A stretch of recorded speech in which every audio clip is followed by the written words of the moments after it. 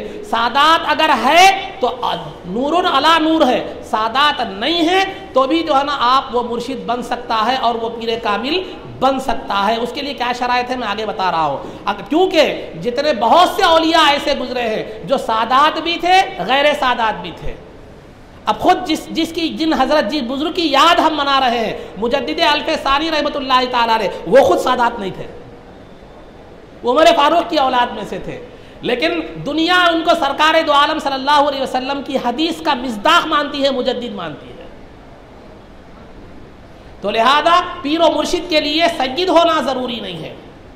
میں آپ کو ایک مثال دیتا چلوں، ایک آدمی ہے، پیر و مرشد کے عنوان سے ہے سمجھیے، ایک پیر و مرشد ہے لیکن اس کو سادات کی نسبت تو اسے حاصل ہے، وہ سادات تو ہے سرکار کی آل سے تو ہے، لیکن اس کے اندر پیر بننے کے شرائط پائے نہیں جاتے۔ ایک آدمی ہے، مثال کے طور پر عبداللہ ہے، عبداللہ سادات ہے لیکن اس کے اندر پیر بننے کے جو شرائط ہیں کنڈیشنز ہیں وہ پائے نہیں جاتے۔ دوسرا عبد الرحمن ہے، وہ سادات نہیں ہے لیکن پیر بننے کے شرائط اس کے اندر پورے پائے جاتے ہیں۔ تو آپ کو کیا کرنا چاہیے؟ اس کا احترام کرنا چاہیے عبداللہ کا نسبت اور سادات ہونے کی وجہ سے، اور مرید بننا چاہیے عبد الرحمن کے کیونکہ وہ اہل ہے پیر بننے کا، پیر بننے کا اہل ہے۔ تو پیر کے لیے نسب نہیں دیکھا جاتا۔ ہاں اگر کوئی ذات ایسی ہے کہ اس کے وہ سادات بھی ہے، پیر کے اندر پیر کے شرائط جو ہیں وہ پائے بھی جاتے ہیں، تو پھر وہ نور علی نور کا مسئلہ ہے۔ تو عزیزان محترم، یہ دو باتیں تھی میں نے آپ کے سامنے عرض کی۔ آئیے پیر کے صفات کیا ہونے چاہیے، اور ایک بات میں آپ کے سامنے اور ایک عرض کرتا چلو، بات نکلی ہے تو اور ایک بات عرض کرتا چلو۔ آج ہم دیکھتے ہیں بہت سے اولیاء اللہ کی مزارات پر سجادے نشین ہوتے ہیں، سجادے نشین ہوتے ہیں۔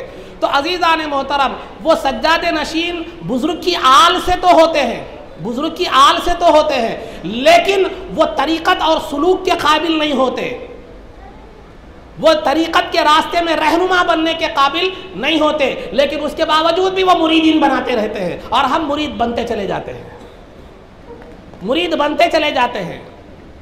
تو میں اس کی مثال سے آپ کو ایک بات سمجھاتا چلوں کہ جو ہے نا، آپ مثال کے طور پر آپ کے ایک مرشد ہیں، اللہ نہ کرے آپ کے گھر میں کسی کو ہارٹ اٹیک آ گیا، آپ کے گھر میں کسی کو ہارٹ اٹیک آ گیا، تو آپ کیا کرتے ہیں؟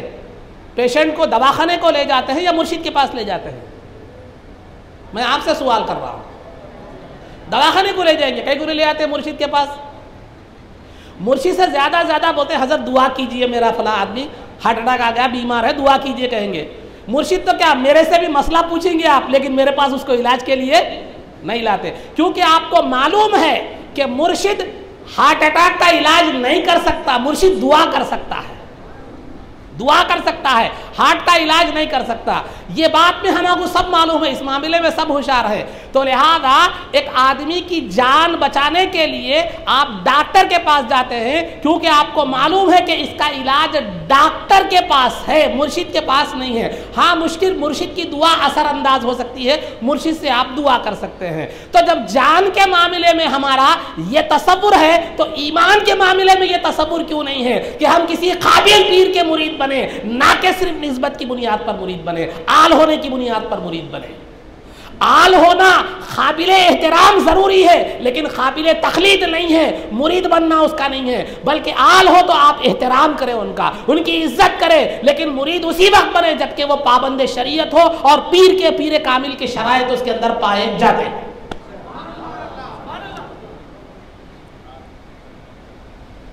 ہمارے پاس کیسا ہو گیا معاملہ، پیروں کو جو ہے نا کپڑے بدلے سے کا بدل دے رہے. ایک پیر آ گئے، اچھا ان کا شملہ اچھا دکھا، ان کے مرید بن گئے.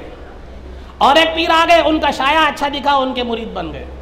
اور ایک پیر آ گئے، ان کے نسب وغیرہ کو کوئی تعریف کر دیے، وہ کر دیے، ان کے مرید بن گئے. ارے ایسا کیسا بنتے ہیں جی؟ یہ کیا پیر کو کپڑے سمجھ رہے ہیں آپ؟ جب چاہے بدل دیے، انایا بدل دیے، انایا بدل دیے، انایا بدل دیے. نہیں، یہ غلط ہے، آگے میں بتلاؤں گا، یہ غلط ہے. تو لہذا میں بیرا بتانے کا مقصد یہ ہے کہ اگر کوئی سادات ہے تو آپ احترام کیجئے، لیکن مرید اسی وقت بنیے جبکہ اس کے اندر پیر کامل کے شرائط پائے جاتے.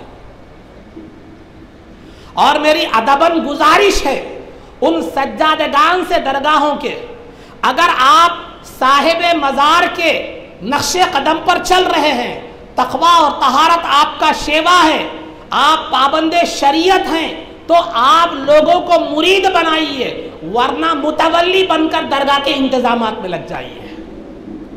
متولی بن کر درگاہ کے انتظامات میں لگ جائیے، مرید مت بنائیے. کیونکہ آج جن لوگوں کو مرید بنا رہے ہیں، کل قیامت کے دن یہ آپ کے لیے جنت کے راستے میں رکاوٹ بنیں گے، کیونکہ آپ نے ان کی اصلاح کا کام نہیں کیا، اس لیے کہ آپ خود اصلاح کرنے کے قابل نہیں تھے. آپ متولی بن جائیے، درگاہ شریف کے انتظامات کو سنبھال لیجئے. کوئی قابل مرید ہے تو اس کو جو ہے نا مرشد کی جو تعلیمات کے لیے سلسلے کو جاری رکھنے کے لیے منتخب کیجئے. کوئی قابل مرید ہے، اگر قابل مرید آپ کو نظر نہیں آتا، کوئی قابل نہیں ہے، تو کم از کم درگاہ کے زیر انتظام ایک دینی مدرسہ کھولیے تاکہ وہاں سے علماء اور حفاظ نکلتے رہیں. دینی مدرسہ کھولنے کی استطاعت اور طاقت نہیں ہے تو کم از کم صباحیہ اور تعلیم بالغان چلائیے کہ مسلمان علم دین سے آراستہ ہو جائے. یقیناً پورے ثبوت کے ساتھ اور پوری ذمہ داری کے ساتھ کہتا ہوں کہ یہ طریقہ اگر آپ اختیار کریں گے تو صاحب مزار کی خوشنودی آپ کو حاصل ہوگی. پوری ذمہ داری کے ساتھ یہ بات بتا رہا ہوں. آپ بزرگ کی اولاد میں سے ہے، قابل تعظیم ضروری ہے، لیکن آپ کے اندر تقلید کی اہلیت ہی نہیں ہے. آپ کے اندر باطن کی اصلاح کرنے کی صلاحیت نہیں ہے، لیکن آپ مرید بناتے چلے جا رہے ہیں، بناتے چلے جا رہے ہیں. یہ ذمہ داری معمولی بات نہیں ہے. یہ ذمہ داری کل قیامت کے دن سب کا بوجھ لے کر آپ کو ڈوبے گا. تو الغرض عزیزان محترم، تو یہ چند باتیں میں نے بتائی. تو آئیے میں آپ کے سامنے بتلاتا چلو کہ پیر و مرشد کے لیے کیا چیزیں ضروری ہے. آپ کیسے پہچانیں گے کہ یہ پیر و مرشد پیر کامل ہے اور اس سے مرید بننا چاہیے. سب سے پہلی جو شرط ہے پیر و مرشد کے لیے، اس کا عقیدہ صحیح ہو. اس کا عقیدہ صحیح ہو. اگر اس کا عقیدہ صحیح نہیں ہے تو اس کا عمل بھی مقبول نہیں ہے. تو جس کی ذات اور جس کا عمل خدا کی بارگاہ میں مقبول نہیں ہے، پھر وہ آپ کو کیا مقبولیت تک پہنچائے گا؟ وہ آپ کو کیا مقبولیت تک پہنچائے گا؟ خدا کی بارگاہ تک کیا پہنچائے گا؟ سب سے پہلے اس کا عقیدہ جو ہے نا اچھا صحیح ہونا ضروری ہے. یہی وجہ ہے کہ کائنات کی تاریخ آپ اٹھا کر دیکھیں، جتنے بھی اولیاء آئے ہیں وہ اہل سنت میں آئے ہیں، دیگر کسی گمراہ فرقے میں نہیں آئے ہیں. کیونکہ ولایت ایک ایسا درجہ ہے جس کے لیے عقیدے کا ہونا صحیح ہونا ضروری ہے. تو آپ کے پیر و مرشد کا جو ہے نا عقیدہ صحیح ہونا ضروری ہے. پہلی بات، اگر وہ شیعہ کا عقیدہ رکھتا ہو، رافضیت کا عقیدہ رکھتا ہو، الہاد کا عقیدہ رکھتا ہو، تو پھر وہ جو ہے نا اس سے وہ خود جہنم میں جائے گا، وہ آپ کو بھی ساتھ لے جائے گا. ہم تو ڈوبے ہیں صنم، تمہیں بھی لے ڈوبیں گے. تو پیر مرشد کے لیے سب سے پہلے اس کا عقیدہ جاننا ضروری ہے کہ اللہ کے تعلق سے اس کا عقیدہ کیا ہے، سرکار کے تعلق سے اس کا عقیدہ کیا ہے، کہیں وہ خدا اور رسول کو ملاتا تو نہیں ایک جگہ، یہ آج بہت ہو رہا ہے. کیا ہے؟ محمد کا میم نکال دو، احد ہی احد ہے کہتے. مدینے کی گلیوں میں جو ہے نا 13-10 سال جو پھرتا رہا وہ محمد کی شکل میں وہ خدا ہی تو ہے. ایسی طرح کی تعلیمات، وہ عجیب و غریب باتیں دیکھتے ہمارے لوگ نعرہ تکبیر شروع کر دیتے ہیں. تعلیم کفر کی ہو رہی ہے، تعلیم شرک کی ہو رہی ہے اور اس پر نعرہ تکبیر ہو رہا ہے. تو خدا خالق ہے، مصطفیٰ مخلوق ہے. مصطفیٰ کتنا بھی عروج کرے وہ خدا کے برابر نہیں ہو سکتے. تو پہلے یہ دیکھیں کہ جو ہے نا آپ کے پیر و مرشد خدا کو خدا، رسول کو رسول بتاتے ہیں، خدا کو رسول میں، رسول کو خدا میں لے جا کر ملا دے. کسی طرح بھی یہ ملنا ممکن نہیں ہے، لکھ کر رکھ لیجیے آپ. خدا مصطفیٰ نہیں ہو سکتا، مصطفیٰ خدا نہیں ہو سکتے. ہاں یہ ضرور ہے کہ دونوں ایک دوسرے سے جدا بھی نہیں ہو سکتے. تو جدا نہیں ہو سکتے یہ ماننا ہے. خدا کو مصطفیٰ نہیں ماننا ہے، مصطفیٰ کو خدا نہیں ماننا ہے. وہ خالق ہے، یہ مخلوق ہے، لیکن ایسی مخلوق ہے کہ خدا سے وہ کبھی جدا نہیں ہے. تو یہ دیکھیے آپ کے پیر و مرشد اللہ اور اس کے رسول میں فرق رکھ رہے ہیں یا نہیں رکھ رہے ہیں. دوسری چیز یہ بھی دیکھیے، آج کل جو چل رہا ہے ٹرینڈ وہ بتا رہا ہوں میں. کہیں آپ کے پیر و مرشد علی رضی اللہ تعالیٰ عنہ کی عظمت کے معاملے میں کہیں اس قدر غلو تو نہیں کر رہے ہیں، یہ بات تو نہیں کر رہے ہیں کہ خلفاء میں پہلا مقام ابو بکر کا ہے، لیکن طریقت میں، شریعت میں پہلا مقام ابو بکر کا ہے، طریقت میں پہلا مقام علی رضی اللہ تعالیٰ عنہ. کہیں ایسا تو نہیں کہہ رہے ہیں؟ ایسا کہہ رہے ہیں تو بچ جائیے آپ، دور ہٹ جائیے. شریعت ہو کہ طریقت ہو، اس میں سب سے پہلا مقام ابو بکر صدیق رضی اللہ تعالیٰ عنہ کا ہے، دوسرا مقام عمر فاروق رضی اللہ تعالیٰ عنہ کا ہے، تیسرا مقام سیدنا عثمان غنی رضی اللہ تعالیٰ عنہ کا ہے، چوتھا مقام سیدنا علی مرتضی رضی اللہ تعالیٰ عنہ کا ہے. خواہ وہ شریعت ہو یا طریقت ہو.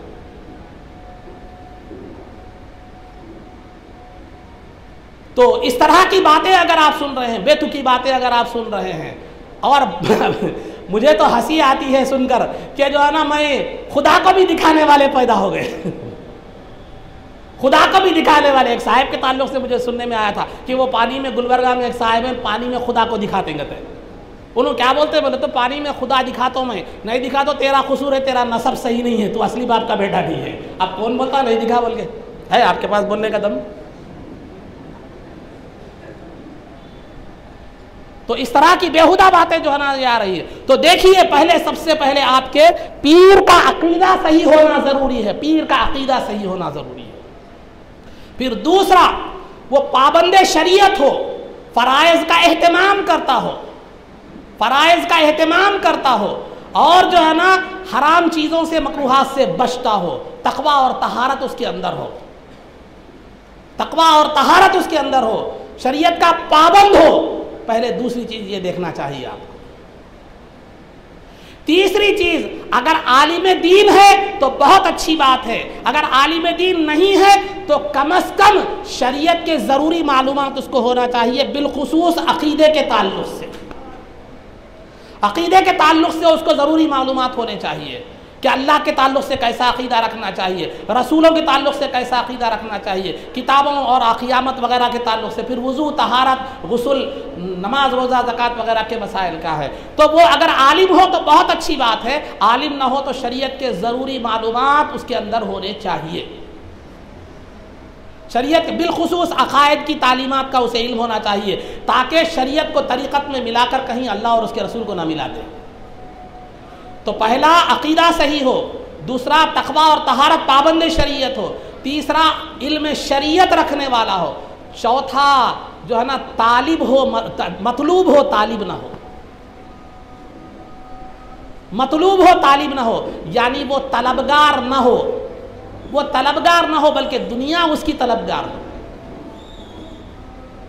مریدوں کا طلبگار نہ ہو کہ زیادہ زیادہ میرے لوگ مرید بن جائیں. زیادہ زیادہ مریدوں کو بنانے واسطے کیا کر رہا؟ تصوف کے بے تکی باتیں ادھر کے ادھر کے لا کے امپریس کرنے واسطے سامنے والے کو کیا کرتا؟ تصوف کی بے تکی باتیں کر دیتا. سامنے والا عام آدمی کیا سمجھتا؟ ارے حضرت کرے بہت بڑا علم ہے سمجھتا، لیکن وہ پورا کفر اور شرک سے بھرا ہوا چیز ہوتی ہے. یا کبھی اپنے نسب کو بیان کر کے جو ہے نا مرید کو راغب کرنے کی کوشش کرتا ہے، کبھی نسب کو بیان کر کے، کبھی تصوف کی بیت کی تعلیمات بیان کر کے کرتا ہے جو ہے نا مرید بنانے، تو امپریس کرنے کی کوشش کرتا ہے. تو لہذا یاد رکھیے پیر کامل کبھی بھی مریدوں کا طلبگار نہیں ہوتا. جو مریدوں کا طلبگار ہو وہ پیر کامل نہیں ہو سکتا، کیونکہ پیر کامل کا کیا دنیا کی طلب اس کے اندر نہیں ہوتی، مولا کی طلب اس کے اندر ہوتی ہے. اور جو ہے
صاحب جاری رکھو، صاحب جاری رکھو.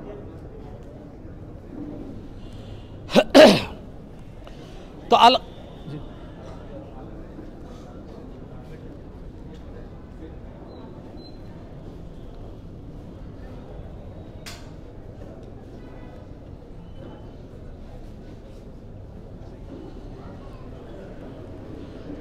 اللہم صلی وسلم وزد وبارک علی حبیبک سیدنا و نبینا و مولانا محمد وعلی آلہ و اصحابہ اجمعین.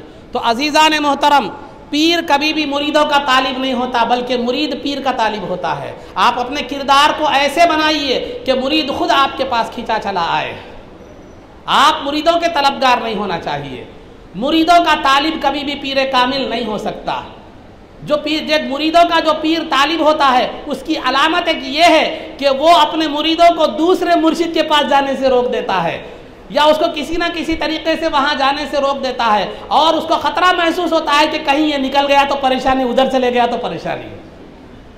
ارے آپ اپنے کردار کا رنگ اس پر ایسے چڑھائیے کہ وہ جو ہے نا دوسروں کے پاس بھی جائے اور کہیں بھی جائے وہ آپ کا گرویدہ رہے اور آپ سے کبھی بھی نظر نہ پھیرے.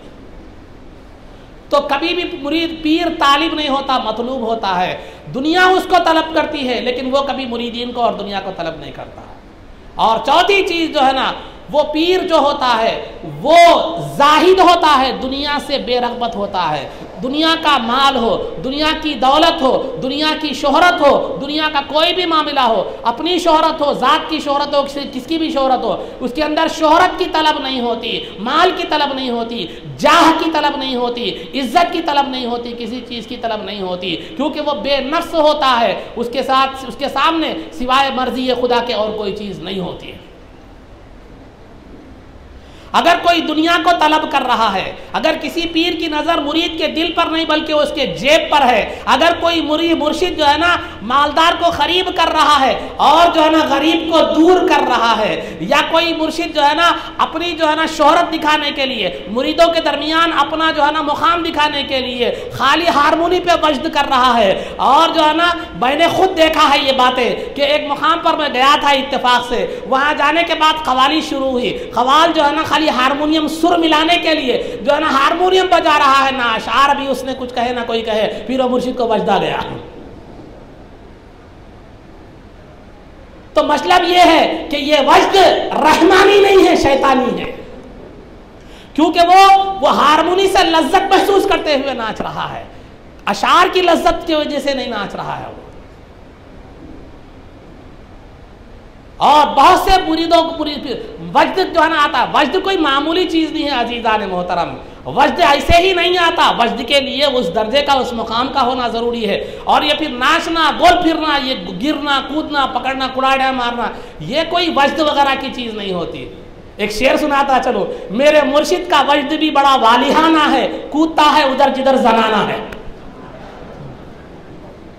تو کبھی اپنے آپ کو امپریس کرنے کے لیے وجد کا ناٹک کرتا ہے، کبھی اپنے آپ کو امپریس کرنے کے لیے بے تکی جو ہے نا فلسفیانہ باتیں کرتا ہے، کبھی اپنے آپ کو یہ کرنے کے لیے پیسے بھی لٹاتا ہے، کیونکہ یہ چارانے لگاؤ 12 ادھر سے آنے والے ہیں دوسری طرف سے. یہ کیچوا ڈال کر مچھلی پکڑنے کی جو ہے نا یہ ترکیب ہے. تھوڑے خرچ کرو بعد میں سب آنے والے. اب مرید کیا سمجھتا؟ جو دیکھیے مختلف قسم کے لوگ رہتے ہیں، کوئی مالداری سے مروب ہونے والا رہتا، کوئی جو ہے نا باتوں سے مروب ہونے والا رہتا، کوئی کردار سے مروب ہونے والا رہتا. مالدار اگر کوئی مالداری کو دیکھنے والا ہے، ارے ہمارے حضرت تو کٹے کٹے قوال پہ لٹا دیتے ہیں، وہ قوال پکا شرابی زانی ہوتا ہے. تو الغرض عزیزان محترم، خلاصہ گفتگو یہ ہے کہ جو ہے نا یہ پیر کامل دنیا سے بے رغبت ہوتا ہے، اس کے اندر دنیا کی کوئی رغبت، دنیا کی کوئی خواہش اور لالچ نہیں ہوتی. اور پیر و مرشد کا کام یہ ہوتا ہے کہ اپنے مرید کو کبھی دنیا کی طلب نہیں دلاتا، بلکہ اس کو بھلائی کا حکم دیتا ہے اور برائی سے روکتا ہے. کبھی دنیا داری کا حکم، دنیا داری میں نہیں لگاتا اس کو، بلکہ اس کو بھلائی کا حکم دیتا ہے اور برائی سے روکتا ہے، اس کو دین سے وابستہ رکھتا ہے. دنیا کی حقیقت کو جو ہے نا وہ دل تک چڑھنے نہیں دیتا. یہی وجہ ہے کہ سیدنا غوث اعظم دستگیر رضی اللہ تعالیٰ عنہ فرماتے ہیں کہ دنیا کو ہتھیلی تک رکھو کہ وہ ہتھیلی تک آتی جاتی رہے، اس کو دل تک آنے مت دو.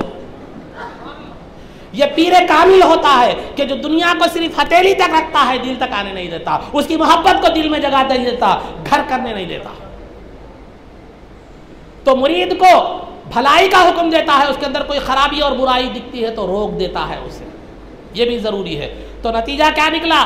پیر کے لیے سب سے پہلے صحیح العقیدہ ہونا ضروری ہے، دوسرا متقی اور پرہیزگار ہونا ضروری ہے، اور تیسرا علم شریعت کا جاننا ضروری ہے، چوتھا وہ طالب نہ ہو، مطلوب ہو، طالب نہیں ہونا چاہیے، اور پانچواں دنیا سے بے رغبت ہونا چاہیے، اور چھٹا جو ہے اس کو کسی بزرگ سے، وہ کسی جو ہے نا جو ہے کسی پیر کامل سے وہ تربیت یافتہ ہو، اس کی نسبت بھی صحیح ہو، نسبت بھی صحیح ہو، تربیت یافتہ ہو.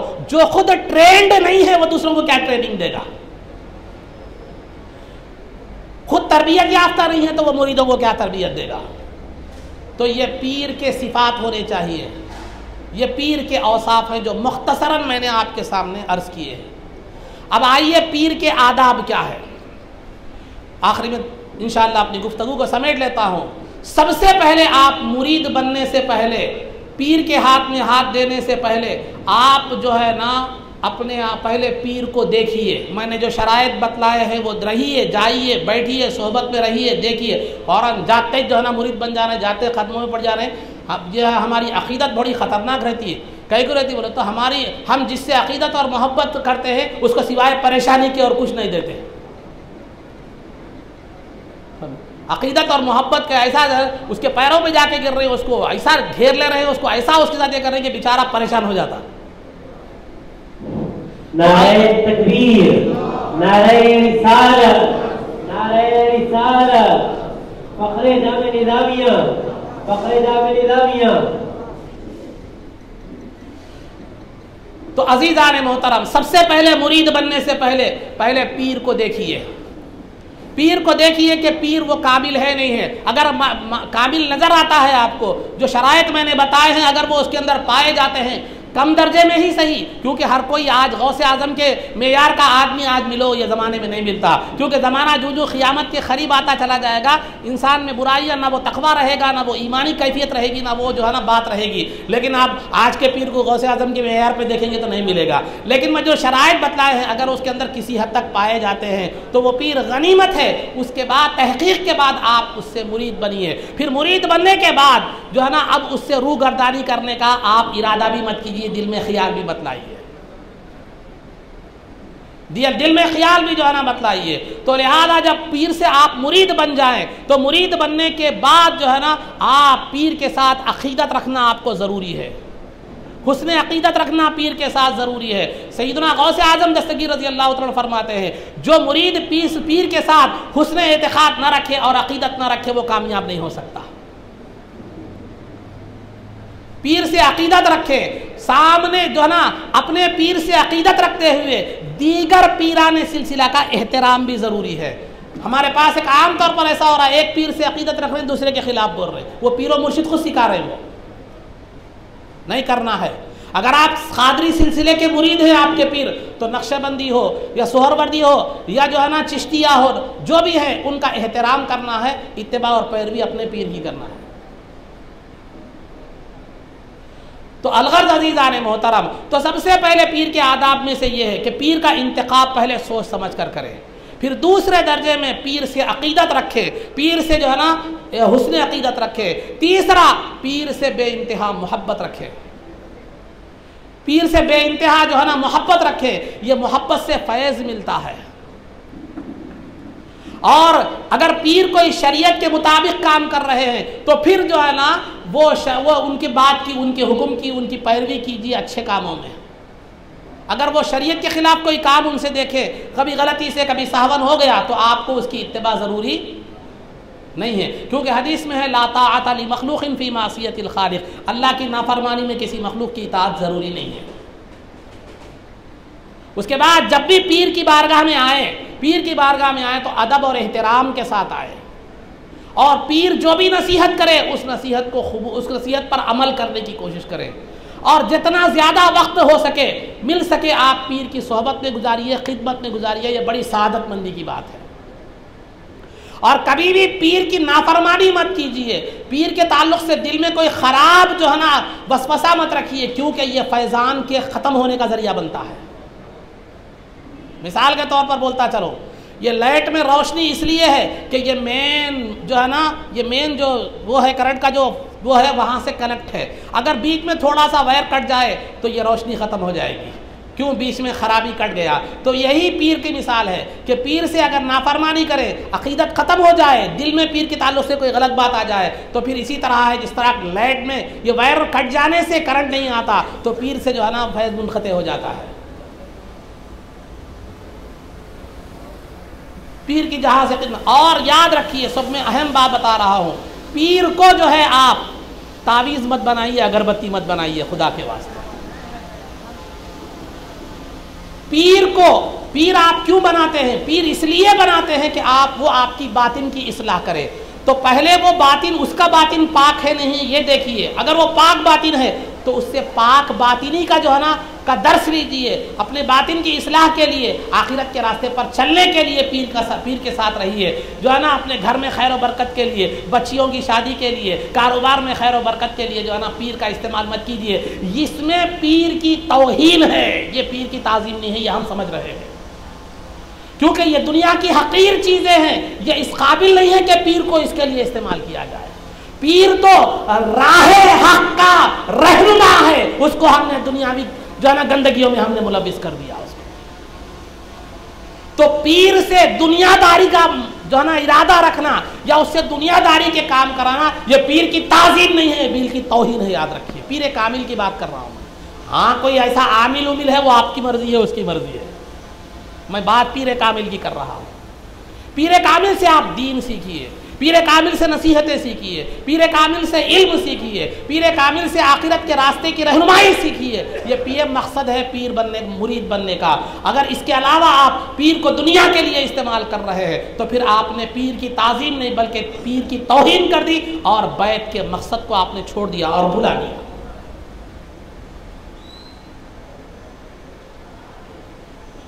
تو عزیزان محترم، یہ چند گزارشات، چند باتیں تھی، ہو سکتا ہے میری زبان خود کڑوی ہے، بہت سے لوگوں کو یہ کہا ہے اس سے کڑواہٹ معلوم ہو، لیکن حق بیان کرنا جو ہے نا، جو باتیں تھی یہ میری اپنی باتیں نہیں ہیں، قرآن و حدیث اور فقہا اور علماء نے جو باتیں لکھی ہیں پیر کے لیے، وہ باتیں میں نے آپ کے سامنے جو ہے نا، محدثین نے جو باتیں لکھی تھی وہ آپ کے سامنے پیش کیا۔ میں ایک واسطہ ہوں، ہاں ٹھیک ہے آپ مجھے برا بھلا کہتے ہیں، مجھے اس کی کوئی جو ہے نا پرواہ نہیں ہے، کیونکہ میں جب بھی کوئی بات کہتا ہوں تو تو اپنی ذات کو پیچھے رکھ کر ہی بات کرتا ہوں کہ مجھے جو ہے نا اندیشہ ہے کہ میرے اس باتوں سے بہت سو کو تکلیف بھی ہوگی اور بہت سے لوگوں کے دلوں میں میرے تعلق سے خرابیاں بھی آ جائیں گی اور بہت سے لوگ ہو سکتا ہے میرے دشمن بھی بن جائے. مجھے اس کی کوئی پرواہ نہیں ہے, کیونکہ اللہ کی راہ میں اور اس کے دین کی بات بتانے میں اگر بدنامگی ہوتی ہے یا مجھے دشمنی پیدا ہوتی ہے تو یہ میرے لیے سعادت مندی ہے, کیونکہ میں نے کوئی اپنی ذات کے لیے میں نے یہ بات نہیں کہی بلکہ اللہ اور اس کے رسول کی بات پہنچانے کے لیے مجھے یہ چیز نصیب ہوئی ہے. تو پھر مجھے اس کے لیے قبول بھی ہے, سراخوں پر ہے وہ جو ہے نا وہ عداوت یا وہ بغض یا وہ دشمنی یا وہ جو ہے نا وہ جو بھی چیز ہے مجھے ملتی ہے وہ مجھے قبول ہے. بہرحال اللہ رب العزت سے دعا ہے کہ جو کچھ بھی کہا گیا ہے اس پر عمل کی توفیق رفیق عطا فرما, عزت و عافیت کی زندگی دے اور ایمان پر ہمارا خاتمہ فرما. رسول پاک صلی اللہ علیہ وسلم کے قدموں میں ہمارا حشر فرما. آپ کی شفاعت عظمیٰ سے ہم کو بہرور فرما. آپ کے دست مبارک سے جام کوثر پینا نصیب فرما. اور آج جن کی یاد میں مولا ہم نے محفل رکھی ہے ان کے علوم و فیوض سے ہم کو بہرور فرما. ان بزرگوں کے نقش قدم پر چلنے کی ہمیں توفیق عطا فرما. اے اللہ اس مجلس میں جن لوگوں نے بھی دام درم سخن تعاون کیا ہے مولا ان کے اس عمل کو قبول فرما اور اس کو ان کے لیے ذخیرہ آخرت اور ذریعہ نجات بنا. اے اللہ ہمارے اس سننے اور سنانے کو قبول فرما, اس کو ہمارے لیے ذخیرہ آخرت اور ذریعہ نجات بنا. صلی اللہ تعالی وسلم علی خیر خلقہ سیدنا محمد و آلہ و صحبہ اجمعین برحمتک یا ارحم الراحمین والحمد للہ رب العالمین.